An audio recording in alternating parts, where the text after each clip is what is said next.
Synapsis Digit presenta Mitos y realidades de la inteligencia artificial con Javier Galán. Hola Javier, pues parece que se nos hizo y vamos a arrancar tu primer podcast de una serie de podcasts que estamos todos esperando, porque sabemos que tu trayectoria es bien importante y estamos en el momento histórico de la inteligencia artificial. Este siglo, el siglo XXI, se le ha denominado el siglo de las neurociencias, precisamente porque los investigadores científicos nos han aportado muchísima información de cómo funciona el encéfalo humano, que lo conocemos normalmente como el cerebro, y que es básicamente a través de la interacción de las neuronas en la sinapsis y todos estos procesos de redes neuronales que nos van a dar la plasticidad al encéfalo para poder tener inteligencia. La pregunta es, ¿qué tanto podríamos nosotros vincular lo que se está ofreciendo de inteligencia artificial con lo que normalmente conocemos cómo funciona nuestro encéfalo? A ver, yo creo que es una pregunta que hay que reflexionar mucho. Creo que la historia la inteligencia artificial lleva mucho tiempo, desde los griegos, en que siempre hay ese tema de decir cómo podemos simular la inteligencia humana. Entonces, realmente la inteligencia artificial a nivel ya académico, estamos hablando de los años 30 y 50, cuando se empezó, del siglo pasado, cuando realmente empezó a hablarse a nivel académico de lo que significa inteligencia artificial, que es simular lo que hace el cerebro humano. Que era cuando ya los ordenadores estaban funcionando, eran grandes máquinas con las tarjetas estas perforadas que se utilizaban. Entonces es cuando realmente empieza ya a consolidarse una realidad de la inteligencia artificial. Claro, lo que pasa es que la tecnología en esos momentos 50, 60 pues seguía siendo, o sea, a nivel teórico perfecto, estaban ya desarrolladas las redes neuronales, ciertas redes neuronales. Pero ¿qué sucedía? No había la capacidad de cómputo ni la cantidad de datos para poder realmente correr una red neuronal en la realidad. Esto viene a ser entonces por la razón específica de por qué se ha retrasado tanto. Porque ahora estamos hablando de los años 50 y estamos ahorita ya en 23. 72 años. ¿Qué está pasando? ¿Por qué de pronto viene el boom y todo el mundo está hablando de inteligencia artificial? A ver, el boom, inteligencia artificial como tal, pues, se está haciendo desde hace varios años, bastantes años. Todo lo que son empresas de tecnología como Meta, como Google, Netflix, etcétera, usan inteligencia artificial desde hace muchos años. Ahora se está democratizando. ¿Por qué se está democratizando? Porque salió ChatGPT 4 o ChatGPT. Si esta plática lo hemos tenido hace un año, no estaba democratizado. O sea, había inteligencia artificial, muchas aplicaciones del celular, etcétera, usan inteligencia artificial, pero no estaba democratizado.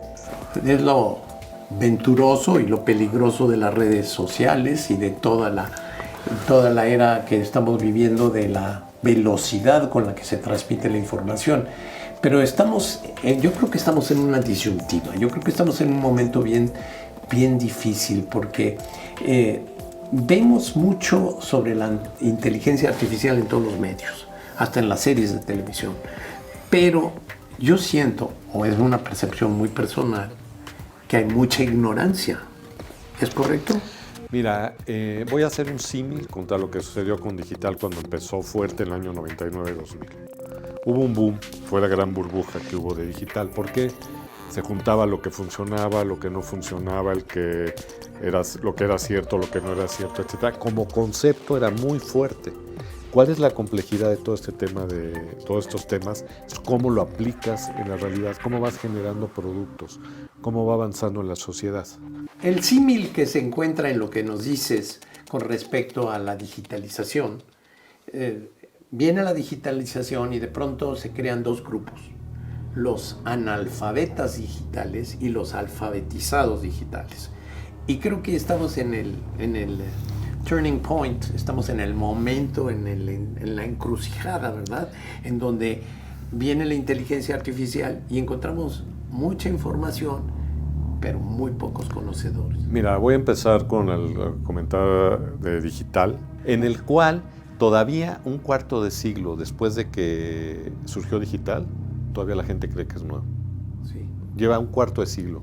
¿Qué significa la inteligencia artificial? Es mucho más potente en concepto que lo que fue digital en su momento. Entonces, tienes dos grandes temas. Uno, la velocidad en que se va a implementar o lo que está avanzando, que es mucho más rápido de lo digital.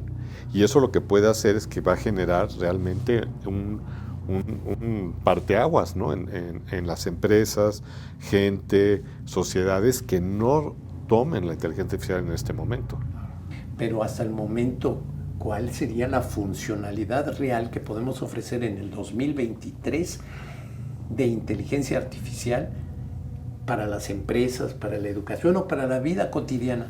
Porque a mí me da la impresión de que estos, de pronto, sistemas que empiezan a ser una moda, también surge una corriente de charlatanes que van a empezar a vender supuestamente soluciones de inteligencia artificial y engañar a muchas empresas, a las universidades, etcétera, ¿no? Mira, yo creo que eso lo vimos también digital con la burbuja que se cayó en el 2002, cuando se cayó precisamente porque se tuvo que acomodar a la realidad de lo que había. Entonces, los primeros años fue de mucha habladuría, muchas suposiciones, muchos supuestos hasta dónde podía llegar y mucha inversión en empresas digitales, ¿no? O sea, había fondos ilimitados para crecer. Y algunos funcionaban, no funcionaban, algunos era charlatanería. Ahora, hoy, digamos, desde hace varios años, todas las aplicaciones, por ejemplo, teléfonos celulares, todo lo que hace Amazon, Netflix, etcétera, es una realidad de hace varios años. Pero no estaba democratizado. Hoy, ¿qué es lo que tiene la sociedad? Tienes todo lo que son redes neuronales generativas, como ChatGPT, que ayudan. Ayudan a hacer parte del trabajo que tendrías que hacer. O sea, una red neuronal generativa son redes que agarran información, entonces pueden tener toda la información de lo que hay en Internet, etcétera, y generan una idea sobre esa información. Pues se llaman generativas, se generan.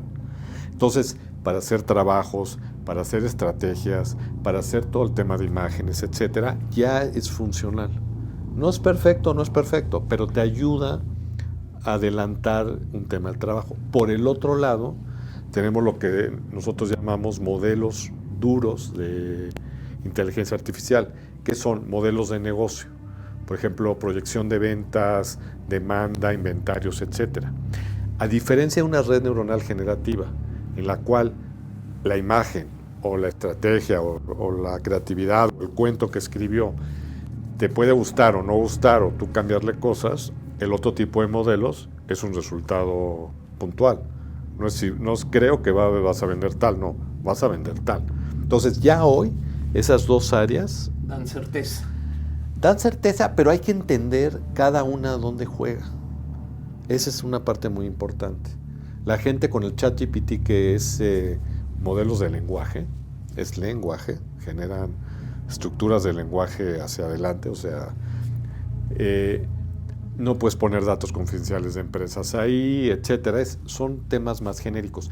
Está arrancando una parte también muy importante, que son las aplicaciones que usan redes neuronales generativas.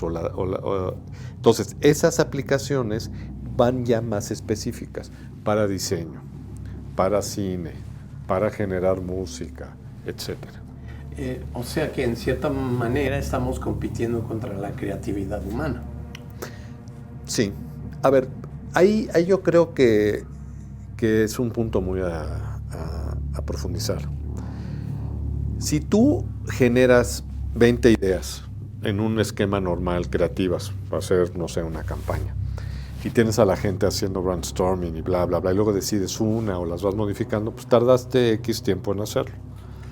Entonces ahora lo que te vas a ahorrar es eso.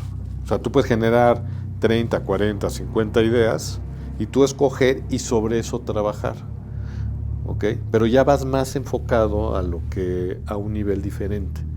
No es estar soltando ideas aquí, allá o acullá. O sea, se focaliza, se enfocan más a partir de información. Todo esto quiere decir que la data es muy importante para poder alimentar a todo este conglomerado de soluciones o de redes.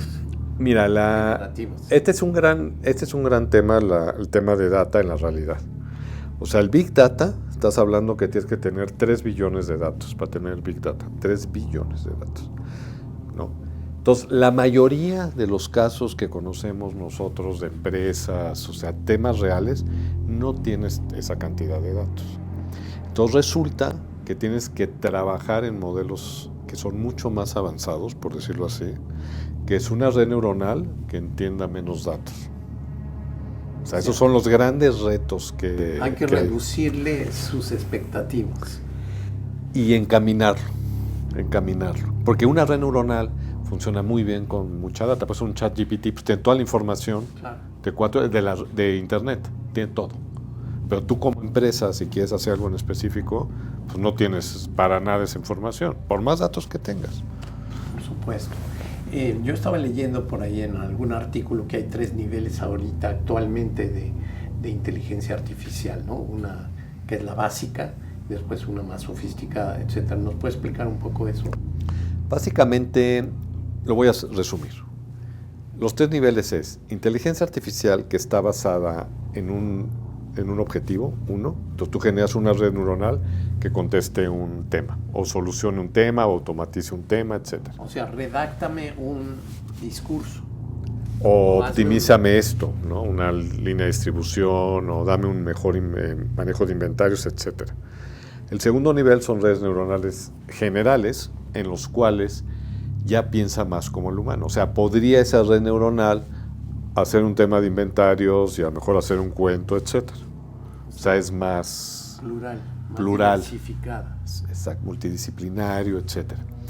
El tercer nivel es el nivel en el cual la misma inteligencia artificial se autoprograme y se automejore. Entonces, hay una gran frase que leí hace unos años en un avión, en una revista, no me acuerdo cuál era, que decía alguien, que estoy tratando de encontrar, todavía no he encontrado cuál es el autor, decía que es muy interesante. El último gran invento de la humanidad es la inteligencia artificial. El siguiente, o sea, la inteligencia artificial va a generar los siguientes grandes inventos de la humanidad. Y es una frase contundente y fuerte. Javier, cuando nos juntamos para planear que ibas a iniciar esta serie de podcasts, evidentemente el momento es histórico. Pero no me explicaste por qué crees que estás haciendo, tú que tienes muchas ocupaciones en tu trabajo, ¿por qué estás haciendo estos podcasts? Mira, yo cuando viví lo de digital, ese gran boom, la caída, etcétera, creo que faltó, ¿no? Como que poner las reglas de lo que es real, de lo que son mitos, de lo que va a ser el futuro, etcétera. Entonces se fue aprendiendo en el tiempo. Yo creo que este es un gran foro para poder, desde un punto de vista multidisciplinario, ¿no? Que la gente vaya teniendo más sensibilidad a lo que realmente es la inteligencia artificial y lo que realmente le puede ayudar como empresa, persona, sociedad.